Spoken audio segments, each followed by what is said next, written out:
Hi guys, मैं हूं कमल चंदेल और एक नई एक्साइटिंग वीडियो में आपका स्वागत करता हूं, वो भी आप ही के अपने फेवरेट चैनल प्रॉपर्टी दुनिया पर। पिछली काफ़ी वीडियोस में मैंने देखा कि लोगों का झुकाव विलास की तरफ काफ़ी होता जा रहा है, क्योंकि अब हर कोई फ्लैट में रहना पसंद नहीं करता, खासकर कोविड-19 के बाद। इसलिए आज मैं आपको लाया हूँ नोएडा अथॉरिटी के डुप्लेक्स विलास में, जो नोएडा के सेक्टर 135 में पड़ते हैं। और आज की तारीख में जब ग्रेटर नोएडा में सेलर नोएडा के रेट मांगने लगे हैं, तो मैंने सोचा नोएडा में ही आपको एक अच्छा ऑप्शन बता दूं, जहां से दिल्ली भी आना जाना आसान हो और साथ ही साथ मेट्रो की कनेक्टिविटी भी आपको मिले। तो चलिए शुरू करते हैं इस वीडियो को और जानते हैं कि क्या कुछ खास है नोएडा अथॉरिटी के इन डुप्लेक्स विलास में।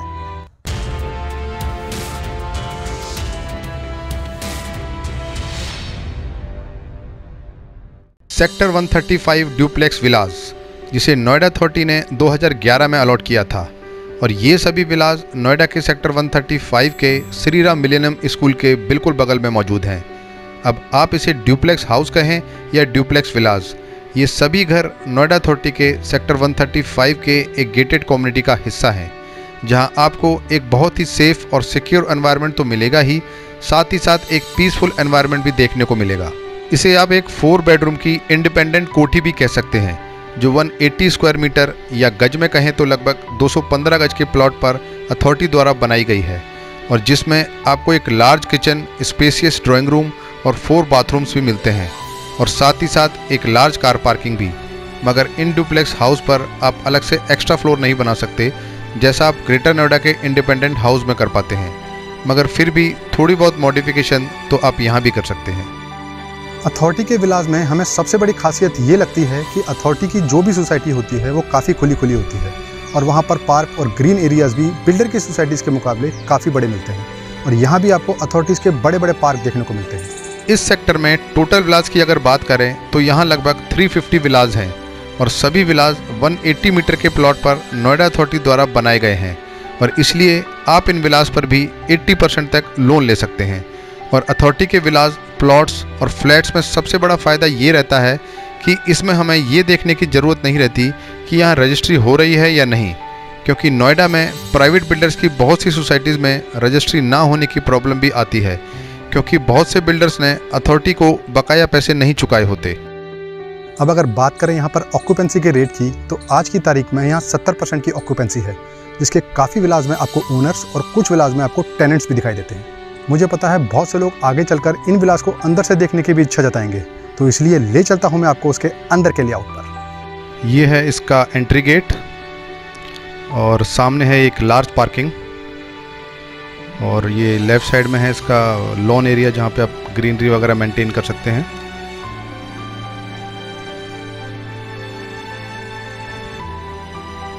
काफ़ी अच्छी लार्ज पार्किंग है। अब एंटर करते हैं हम, और बिल्कुल सामने इसके आपको किचन दिखाई देती है, और लेफ़्ट में इसके ये रूम है 2, और ऊपर जाने के लिए स्टेयर्स। सबसे पहले किचन देखते हैं। ये काफ़ी स्पेसियस किचन है। नॉर्मली अगर आप बिल्डर्स के मुकाबले किचन देखेंगे जो अपार्टमेंट्स या विलास में होती है, उसके मुकाबले काफ़ी बड़ी किचन है। अब चलते हैं इसके फर्स्ट बेडरूम में, या कहें ड्राइंग रूम में। ये भी काफ़ी बड़ा स्पेस है as compare to builder villa, और यहाँ पे आपको सामने लॉन एरिया भी दिखाई देता है। अब साथ में ये टॉयलेट है, कॉमन टॉयलेट, और इसी के साथ में है ये दूसरा बेडरूम। ये भी काफ़ी स्पेसियस है नॉर्मली जब हम बिल्डर के मुकाबले देखते हैं, और साथ में ही इसके एक पीछे बैक एरिया भी देखेंगे, जिसे आप अपनी फैसिलिटी के तौर पे यूज़ कर सकते हैं। ये भी काफ़ी स्पेसियस है, क्योंकि 180 मीटर का विला है, तो इसके अंदर सब चीज़ें आपको बहुत ही खुली मिलती हैं। ये देख सकते हैं आप पीछे।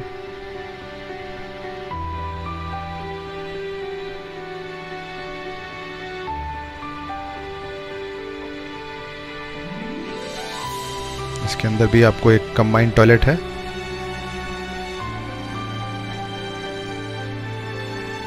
अब चलते हैं इसके ऊपर वाले एरिया को देखने। ये नीचे एक गोडाउन टाइप में भी है, जिसको आप यूज़ कर सकते हैं। अब ऊपर चलते हैं स्टेयर से। ये एक सामने विंडो भी दे रखी है लाइटिंग वगैरह के लिए। अब ये आ गए हैं हम इसके फर्स्ट फ्लोर पे। ये एंट्री पे भी काफ़ी स्पेशियस है, आप देख सकते हैं। नीचे भी आप इसमें कर सकते हैं। चारों तरफ आपके रूम्स दिए गए हैं इसमें। और ये है इसका थर्ड बेडरूम। काफ़ी स्पेशियस रूम है। और यहाँ से आप बालकनी में एंटर कर सकते हैं और सामने का नज़ारा देख सकते हैं। ये देखिए, बालकनी भी काफ़ी स्पेशियस है। ये फ्रंट पे सामने का आपको एलिवेशन दिखाई दे रहा है। नीचे आपको गार्डन एरिया दिखेगा।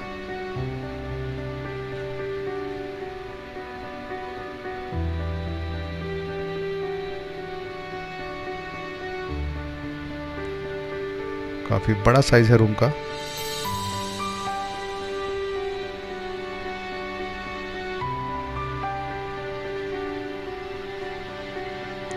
अब चलते हैं इसके फोर्थ बेडरूम में।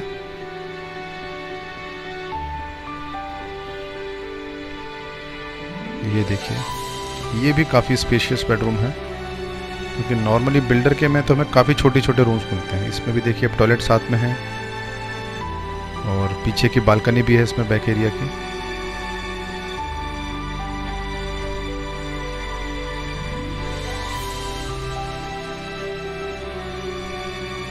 यहाँ से पीछे बैक एरिया की बालकनी भी नज़र आती है और बैक एरिया भी नज़र आता है।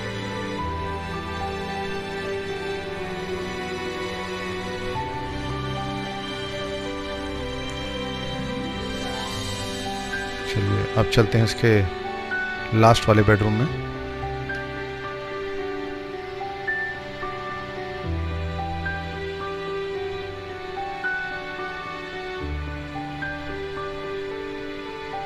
ये है इसका लास्ट बेडरूम। यहाँ पर भी बालकनी दी है सामने फ्रंट के, और रूम वैसे ही स्पेशियस है। टॉयलेट भी है साथ में। रूम सारे बड़े बड़े हैं। पूरी विला की फीलिंग आएगी आपको इसके अंदर।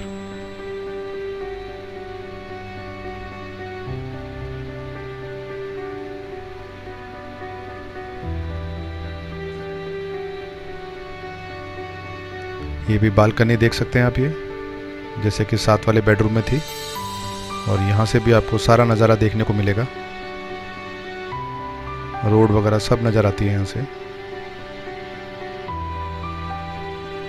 टॉयलेट तो इसके अंदर भी साथ में दिया गया है।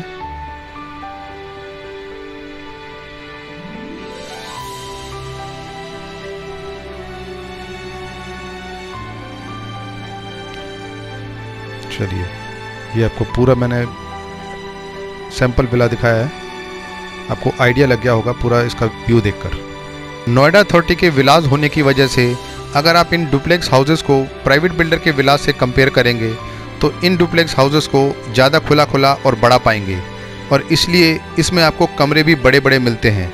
मगर यदि आप इन डुप्लेक्स हाउसेस के एक्सटीरियर या फ्रंट एलिवेशन को बिल्डर के विलास से कंपेयर करेंगे तो ये आपको थोड़ा ओल्ड फैशन में लगेंगे। और बिल्डर और अथॉरिटी के विलास में आपको मेन डिफरेंस प्रेजेंटेशन का ही मिलेगा, क्योंकि बिल्डर आपको एक चमकदार फ्रंट एलिवेशन वाला विला ऑफर करता है जिसमें एक क्लब हाउस और स्विमिंग पूल भी मिलते हैं।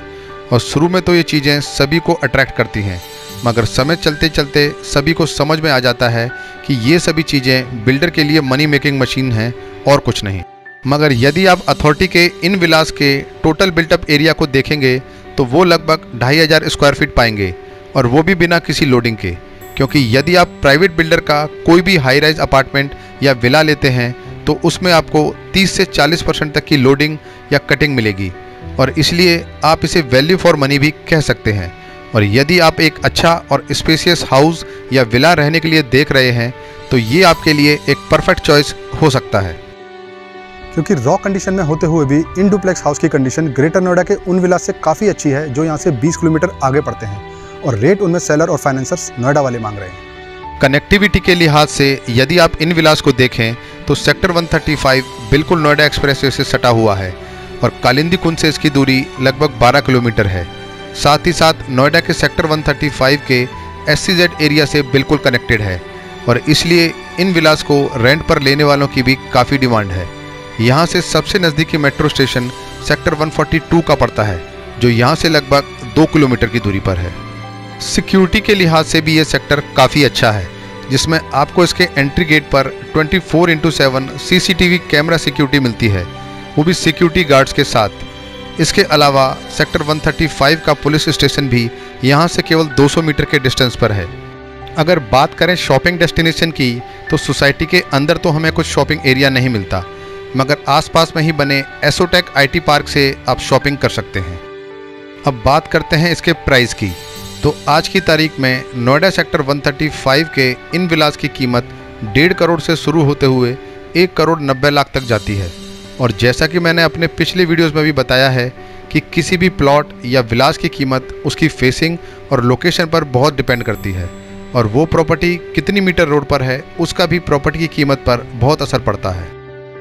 अंत में मैं आपसे यही कहूँगा कि नोएडा अथॉरिटी के सेक्टर 135 के विलास वैल्यू फॉर मनी है, जो आपको एक पॉल्यूशन फ्री एनवायरनमेंट तो देते ही हैं, साथ ही साथ आपको एक क्राउड फ्री एनवायरनमेंट भी देते हैं, जहां आपको एक अच्छा इंफ्रास्ट्रक्चर भी मिलता है। तो इस वीडियो में बस इतना ही। मिलते हैं मेरे अगले वीडियो में एक और निष्पक्ष प्रॉपर्टी रिव्यू के साथ। जय हिंद।